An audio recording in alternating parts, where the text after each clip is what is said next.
నరేంద్ర మోడీ కొన్ని నిమిషాల క్రితమే ప్రత్యేక విమానంలో ఇక్కడికి చేరుకున్నారు.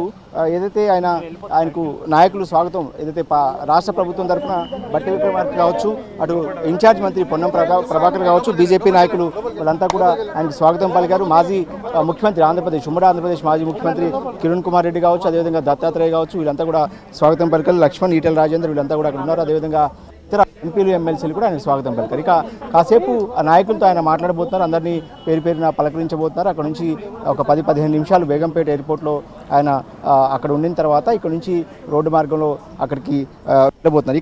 ఇక్కడ సిబ్బంది అంతా ఏదైతే పోలీస్ వ్యవస్థ అంతా కూడా ఇప్పటికీ అప్రమత్తమైంది. ఆయన కాన్వాయ్ వెళ్ళే మార్గాన్ని రూట్స్ అంతా కూడా క్లియర్ చేశారు. బేగంపేట ప్రకాష్ నగర్ నుంచి దాదాపు హెచ్ఎస్సికి వెళ్ళే మార్గాన్ని ఏదైతే బేగంపేట రసూల్పురా నుంచి హెచ్ఎస్సికి వెళ్ళే రూట్ అంతా కూడా క్లియర్ చేసి పోలీసులు తమ అధీనంలోకి తీసుకున్నారు.